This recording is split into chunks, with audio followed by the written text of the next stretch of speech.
Hola comunidad, sean bienvenidos a un nuevo episodio de Conexiones Nazaret.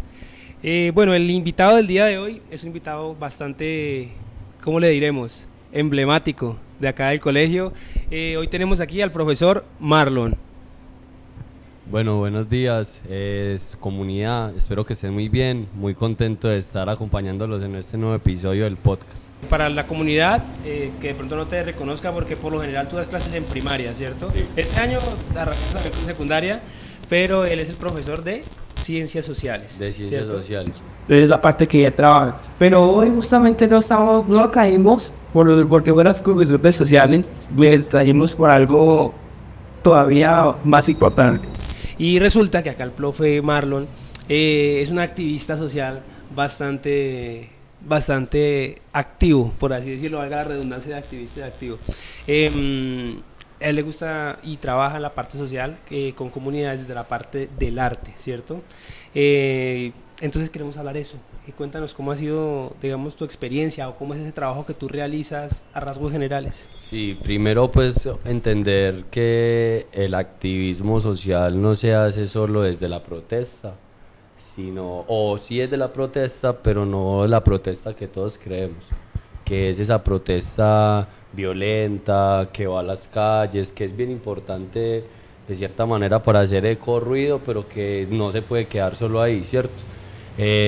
Sino que también una protesta simbólica y más desde la parte de la educación, que es combinar el arte. Creo que es la protesta que más ha tendido a progresar y a exaltar como esas grandes problemáticas sociales, y más en un país como el nuestro, que ha sido tan permeado de violencia durante toda su historia, y que no podemos seguir reproduciendo violencia y violencia con diferentes ideologías, sino que hay que forjar otros tipos de activismo más simbólico y que de verdad impacten como en esa pedagogización de la revolución, por así decirlo. Sí, sí, porque digo yo, es bastante bonito, sobre todo cuando uno visita lugares y se da cuenta que para expresar algo, ¿cierto? No es necesario usar armas o usar piedras o de pronto agredir a alguien más, sino que yo también puedo expresar lo que pienso a través del arte, de pronto de la música, de la danza, hay muchas Exacto. formas, hay muchos grupos que se dedican a eso, ¿cierto? A expresar como su pensamiento y su voz, inclusive su protesta, desde la parte del arte. Incluso enfocando el arte dentro del graffiti y el muralismo, son lenguajes que no piden permiso. Son lenguajes que no piden permiso, pero que interpelan, que preguntan, que incomodan, y que creo que eso hace parte también de la educación, que son lenguajes que logran exaltar lo que no es dicho por las comunidades, porque no tienen apoyo, porque no tienen visibilización, pero que a través del arte, el baile, el folclore, la misma vestimenta, así nace culturas como el rap, el hip hop, que son contraculturas y que siempre quieren exaltar lo que no se ha dicho, como esas contraculturas que van en contra de eso social establecido, valga la redundancia, y que de pronto no se les hace eco, pero que por medio del arte pues tienen un impacto grande en la sociedad. Profe, ¿y qué actividades ha realizado? Yo he hecho actividades sobre todo pues como más en el Chocó, más exactamente en comunidades como Unguía, Marriaga, Tanela, Santa María Antigua del Darién, que es Selva del Darién, pero también acá hemos tenido proyectos de ciudad como Cultures, hemos estado en Aranjuez, hemos estado en Moravia, hemos aportado, por ejemplo, yo soy del sur, en Envigado, hemos aportado, por ejemplo, a comunidades que todo el mundo cree que por ser el sur siempre son comunidades de unos estratos altos, pero al sur está migrando también todas estas problemáticas sociales que tienden a acaecer en el Valle de Aburrá, que es siempre crecer hacia arriba.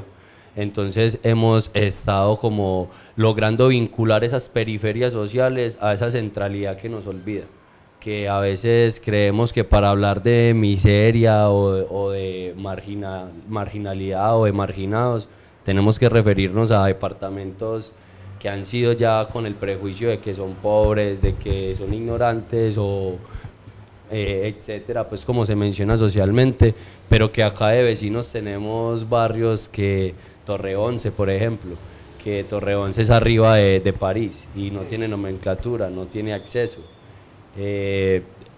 Guadalupe, arriba en Manrique, o más arriba La Cruz, que no tiene acceso tampoco.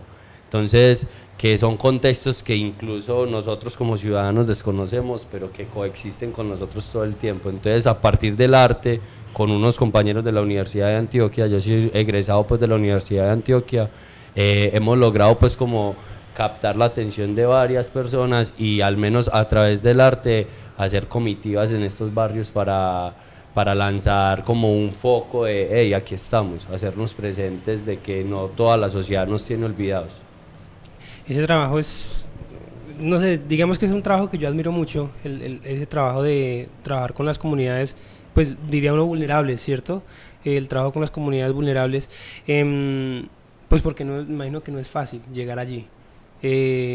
Inclusive, si uno es de pronto una persona que no suele frecuentar esos lugares, uno puede sentirse intimidado al llegar a esos lugares. Ustedes han tenido, me imagino, retos, situaciones críticas al entrar a esos lugares y que los desconozcan. Sí. ¿Cómo han sido algunas de esas experiencias?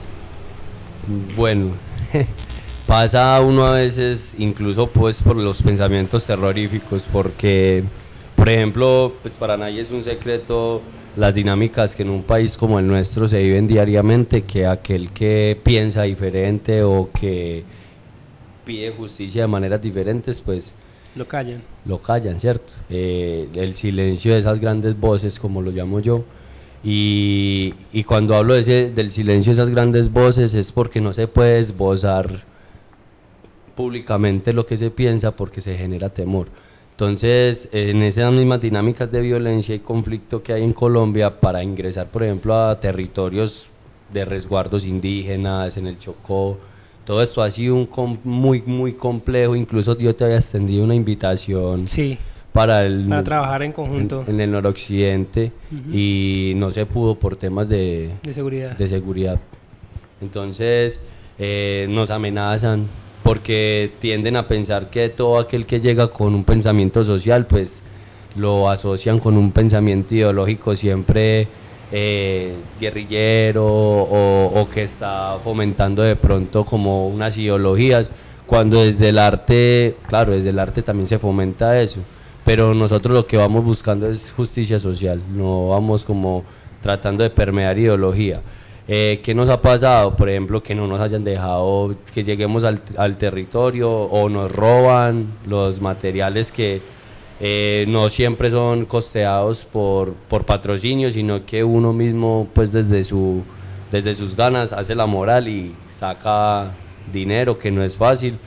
Entonces nos han robado, a unas compañeras pues las han maltratado en varios territorios, pues como para no puntualizar. Eso, para no puntualizar, porque pues también se potencia esas visiones Negativas del negativas sector, de los sí. territorios, y pues eso No es lo es la que se idea, está intentando sí, claro. cambiar, sí. Pero creo que es algo a lo que hay que hacerle frente, y más desde la posición como educadores. Sí, claro. Todo es importante. Ese trabajo, sobre todo la valentía, y también para trabajar con las comunidades, sabiendo pues que uno está expuesto a muchas cosas, ¿cierto? E inclusive era poco de riesgos, la gente se ve más seguridad, ¿cierto? Pero yo puedo aprender algo, cualquier cosa, pues porque igual lo que tú dices, hay sectores a las que uno va que lastimosamente no tienen las mismas, como mal llaman, comodidades que deberían ser derechos, ¿cierto? Por ejemplo, el agua, de pronto, cosas así. Con eso ha pasado algo bien bonito, y es porque cuando yo logro llegar a estos territorios me hace un antes y un después en mi vida, porque logro entender, yo soy total defensor de las zonas de confort, porque las zonas de confort son espacios que usted mismo ha creado para su bienestar, ¿cierto? Sí, claro. Pero que cuando usted se sale de ellas sí que aprende, porque yo tengo que llegar, por ejemplo, si me voy, que todavía lo hago para la comunidad en Tanela, en Vera Yávida, tengo que habitar el territorio como indígena. Convivirlo. Claro, vivirlo como ellos. Entonces ya no es dormir en mi colchón pulmando allá. Literal, donde puedo poner mi cabecita y se me hunde en la almohada. No, ya es en tu hamaca, tratando de resguardarte de los moscos, llevando, no sé, bañándote en el río Atrato, porque son comunidades palafíticas, o sea que están sobre el nivel del Sobre mar, el río. comunidades Sobre del el río. Del río, perdón, no del mar, pues es un brazo del Atrato que abre con el Golfo de Urabá. Sí. La comida. Cuando usted estaba en la comunidad afro, porque se parte, el Chocó no solo es comunidad afro, hay mucha comunidad indígena.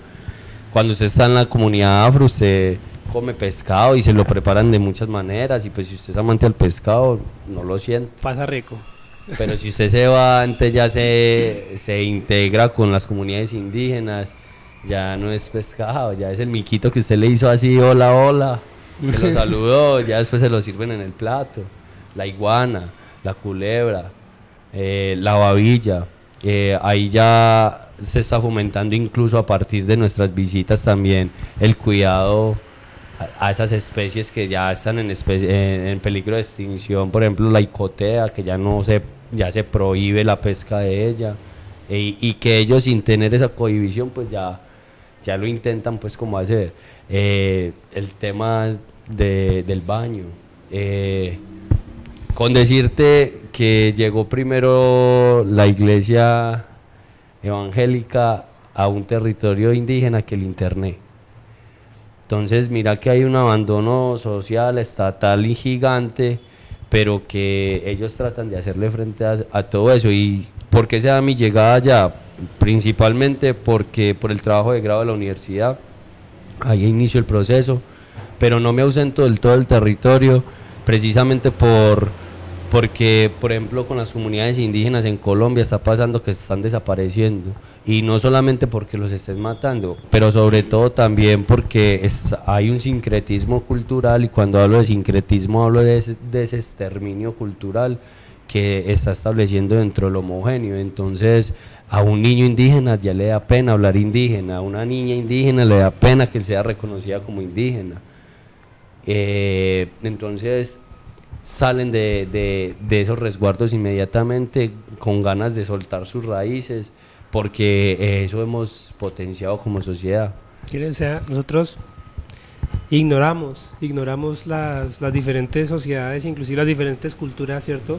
Las ignoramos casi desde siempre. Cuando mira que uno podría perfectamente, pues pienso yo, y no es tampoco en contra, por ejemplo, de la parte turística, ¿cierto? No es en contra de lo tradicional que manejamos, pero por ejemplo uno en Colombia mira mucho que una persona piensa: vamos a hacer turismo, vamos de vacaciones a algún lugar. ¿Para dónde nos vamos? Ah, no, vamos para Cartagena, vamos para Santa Marta, vamos para Barranquilla. O sea, a los mismos lugares de siempre, ¿sí? Y no miramos que hay lugares, pues, donde también hay comunidades y culturas de las que antes es diferente. Uno podría aprender mucho más y hasta salirle más rentable a uno un viaje. Mira que lo eso que estás diciendo es algo bien bonito, porque con el proyecto pues que se hizo con las comunidades, por eso se llama trabajo mancomunado. No es solamente de trabajar sobre la comunidad, sino con la comunidad y en pro de la comunidad. Y hemos hecho, por ejemplo, proyectos de una ruta ecoturística. Entonces, el Chocó es un territorio increíble, hermoso, porque incluso las lógicas turísticas han venido cambiando a nivel global.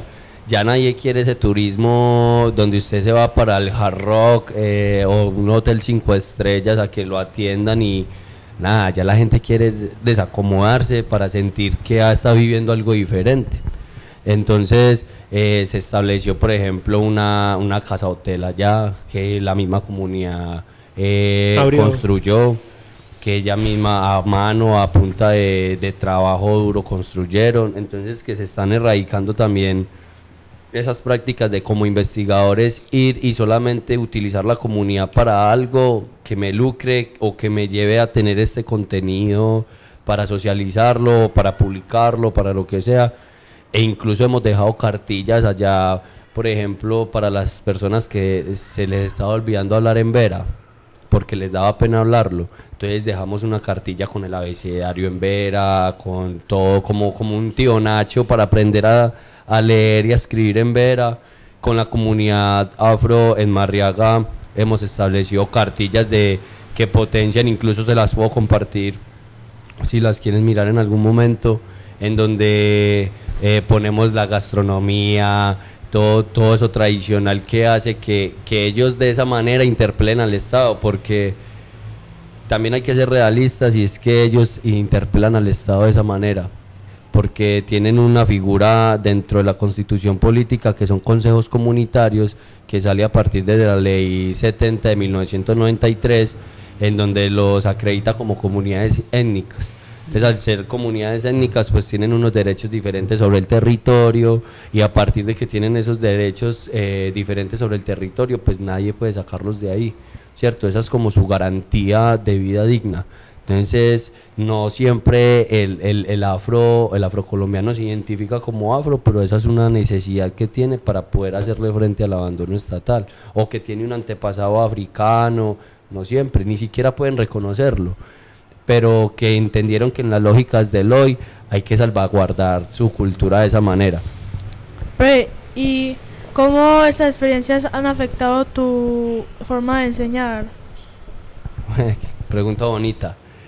Mucho, muchísimo. Creo que esa experiencia me hace como profesional, me toca mucho, me pone muy sensible, porque acá me puedo quedar mucho rato contándoles historias que uno vivencia, porque creo que la vida como la vemos nosotros desde el privilegio es una vida cómoda, una vida tranquila, pero que usted como padre de familia se despierte todos los días sin saber si el paramilitar o el insurgente se va a llevar a tu hija porque le dio la gana ese día de llevársela, porque está borracho y porque esa es la cotidianidad ya. Entonces, más que haberme, también me dio muchas bases teóricas por las investigaciones, pero me formó el ser, más que el hacer de construcción, me formó el ser y el pensar, que es como el trabajo de co-creación con el otro, de tener en cuenta al otro, de empatizar con el otro, de pensar por el otro no, con el otro y para el otro, porque uno no piensa por nadie, ¿cierto? Pero sobre todo también en la forma de enseñar es vincularme. Trabajar en comunidad no es fácil para todo el mundo, porque no tienen lo que llama mi madre don de gente, que es el tratar de entender por qué va más allá de que usted, por ejemplo, no entienda sociales, qué hace que usted no entienda sociales, y que no hay una sola forma de aprender. También me vuelve sensible en el sentido en el que la educación tiene que ser crítica, tiene que ser más allá de lo que nos muestran todo el tiempo, y hoy por hoy usted le puede preguntar por territorios a personas de Colombia que desconocen todavía.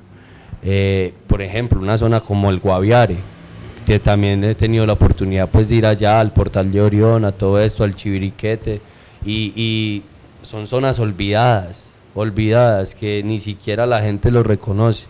Entonces, como yo siempre lo he llamado como esas epistemologías del sur, por ejemplo, cuando Boaventura de Sousa Santos, que es un escritor, sociólogo, menciona que esas epistemologías del sur son esas historias de abajo, esas historias que nadie conoce, pero que tienen una magnitud y una fuerza grande, pero que las invisibilizan porque no son importantes. Entonces creo que lo que más me ha aportado a mí estas experiencias es no invisibilizar lo importante. Bueno, esta conversación está muy interesante porque, no sé, a mí me pica en el gusto porque me gusta mucho la cultura, ¿cierto? Y cuando digo cultura no hablo pues solamente de pronto de algún lugar en específico, sino en general, ¿cierto? Me llama mucho la atención las diferentes culturas.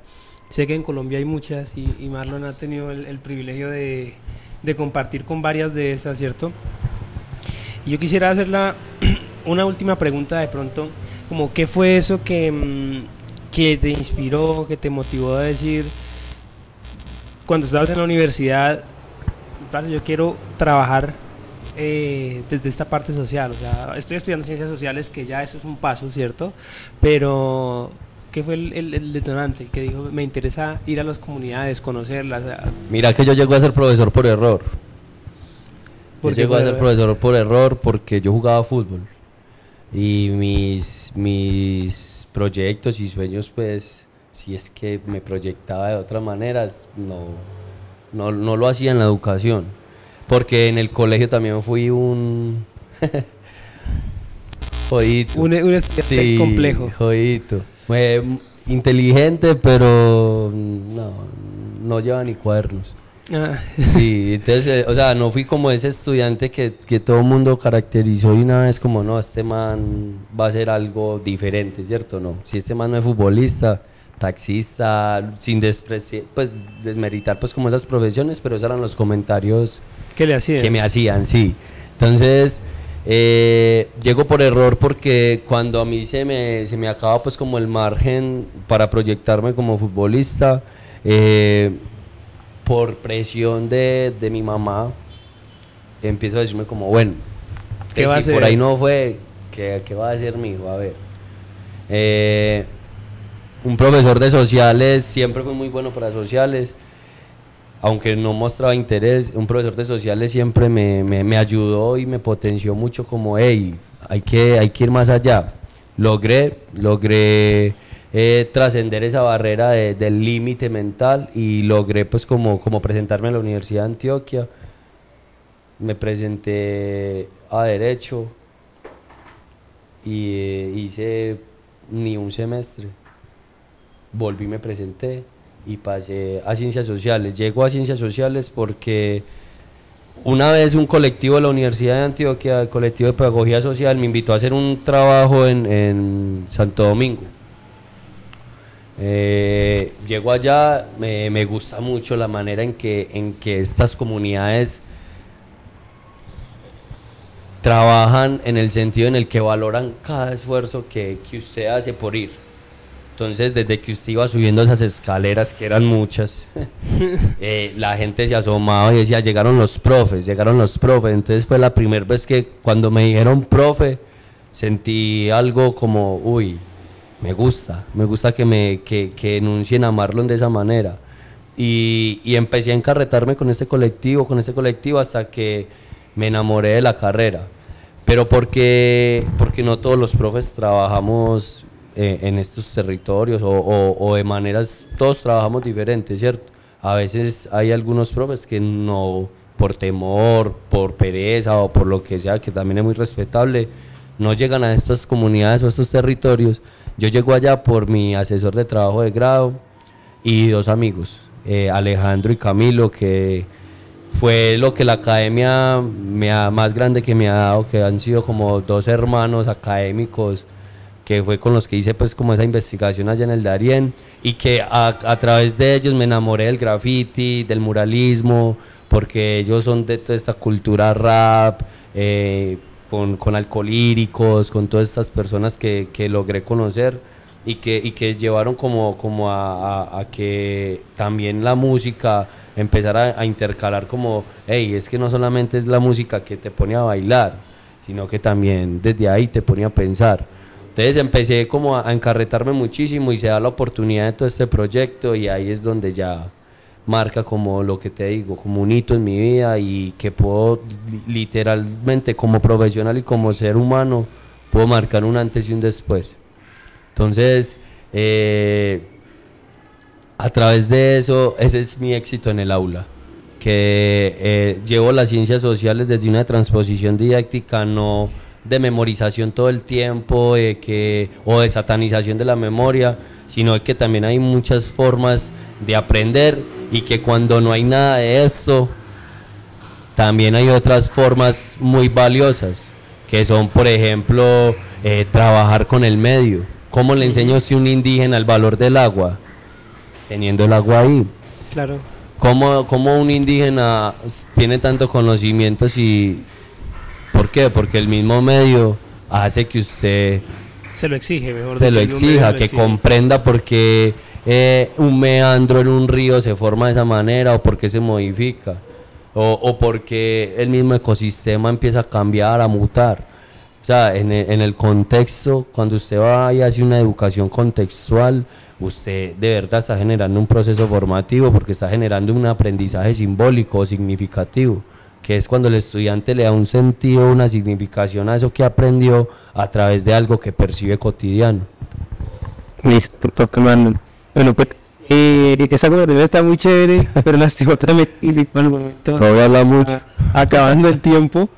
Queremos agradecerle, profe, pues por acompañarnos, ¿cierto? En este capítulo que hablamos muy poquito, Guti, hablamos muy poquitico, pero yo creo que estos episodios son los mejores, cuando uno Sí. puede escuchar al invitado y pues le comparte como su sentir, sus ideas, todo lo que ha conocido y como que cala en uno y estoy seguro que también va a calar en la comunidad ese mensaje, ¿cierto? De trabajar por las comunidades y de dejar de invisibilizarlas y al contrario empezar a trabajar a favor de ellas para mejorar toda la situación. Pues espero poder tenerlo más adelante en otro episodio. Claro. Y que podamos continuar con esta conversación que ha estado tan interesante. Sí, porque uno aprende muchas cosas y uno siente como la inmersión de lo que usted sintió también. No, agradecido por la invitación. Estos espacios a mí me parecen supremamente importantes porque es pedagogizar precisamente esas cosas que por sí a veces tenemos ahí latentes, pero que no le damos la profundidad pues que debe de darse, ¿cierto? Entonces agradecerles demasiado estos espacios, tanto para uno como para ustedes como estudiantes y para Iván pues como creador de todo esto, de ser algo importantísimo y sobre todo porque es algo que en la actualidad estamos viviendo. Sí, claro. Cómo se están manifestando las personas hoy por hoy con todas las dinámicas de país que tenemos, de ideología.